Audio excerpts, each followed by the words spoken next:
Hi, Deadlocks here again, and these are HIATT 1960s. And so are these, and these, and these, and these. And today we're going to have a look at the differences between these 5 variations of these pretty well known handcuffs.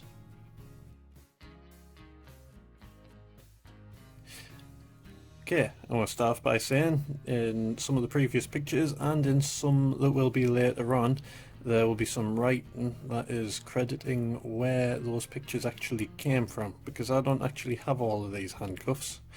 But I'm going to start with the 3 sets that I actually do.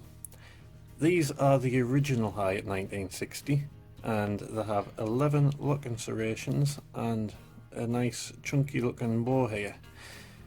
You're going to see why that's relevant when we get onto the second variation of them. For the most part, the operation of the handcuffs and the mechanism is all exactly the same and all use the same key. There is one variation, but more on that later. So this is how they work.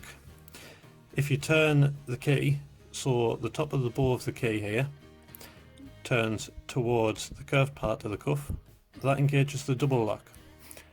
So that means you can no longer swing the bow of the handcuff through the body of the handcuff. It doesn't move at all, in fact. If you move the key the other way, so the top of the bow of the key here is moving towards that flat part of the cuff, that'll disengage the double lock. So now the bow can move through the body of the cuff, but obviously can't back out of the cuff. If you keep turning the key in that direction, it will lower the pulls and make it so the bow can come out of the cuff in either direction. Now, these cuffs weren't particularly popular when they were out in the 60s, or so I've heard. I have 2 theories on this. One is because they're not as secure as the old school derby cuffs that they replaced. The second reason is because what I've just shown you, because the cuffs are a mirror image, it means that the 2 cuffs aren't the same, and everything is backwards on the second cuff. So if you put it as you turn clockwise to put the double lock on, and then move across to this cuff and turn clockwise to put the double lock on, oh no, you've just freed your prisoner. That's my theory on why they weren't all that liked, but I don't have any firm evidence to prove this. These are the second variation on the HIATT 1960s, and as far as I can tell, they are exactly the same. They still have 11 locking serrations on the bow, but the bow is thinned out a lot. I'm not really sure why, but my main theory on why they would do this is for weight saving. So let's get some scales and see if there's a weight difference. As you can see from the pictures, there is about a 10 gram difference. I am rounding that up a little because the scales weren't exactly being accurate. They were giving us within a couple of grams each time I weighed them. So I'm going to say about 10 grams. But I don't really think that's a lot of difference, but I can't think of any other reason for it. But on that, let's move to the third set that I have.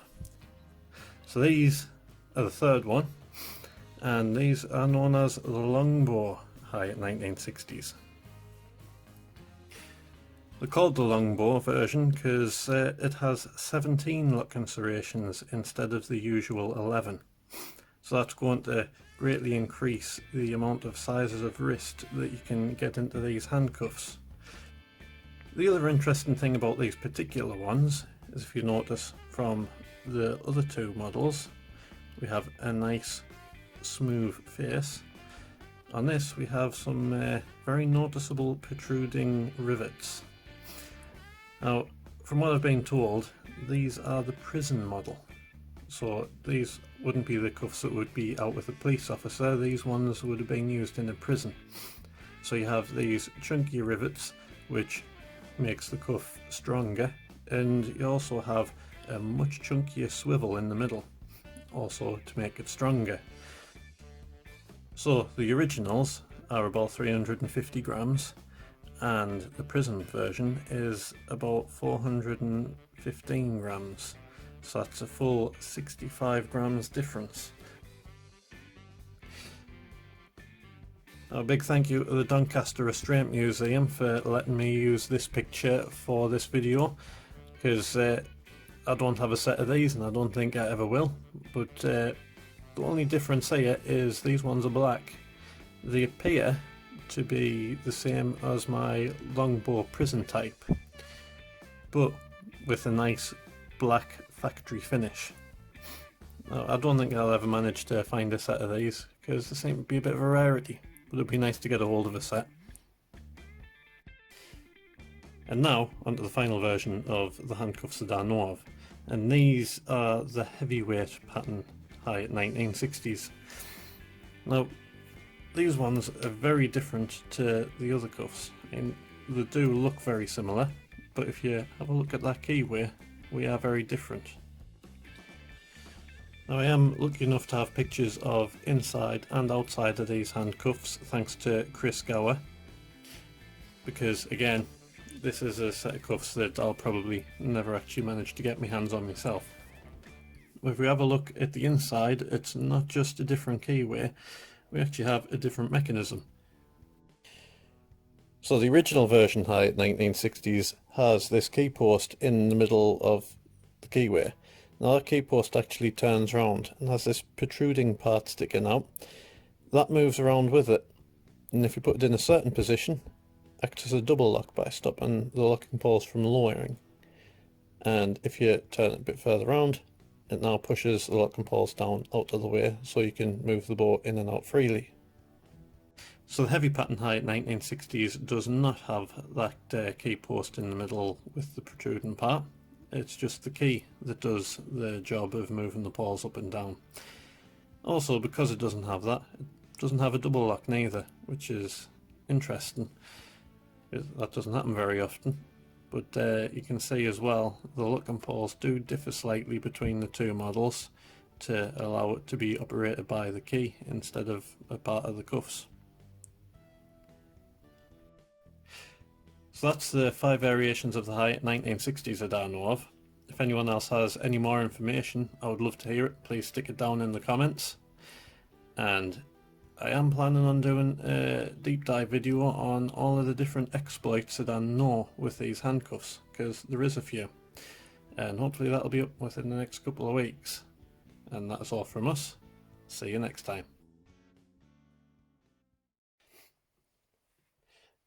Mrs. D. Yes. Can you give me any facts about the HIATT 1960s? I can. What's I can that? give a big. It looks like a heart. It looks like a really cute heart when I put like this. Oh. It's a really good fact. Well, there's your HIATT 1960s There's another fact one from too. Mrs. D. If you do it like this, it also looks a bit like a heart, just an open heart. It's just hearts all around. So there's Mrs. D's 2 cents. Hearts everywhere.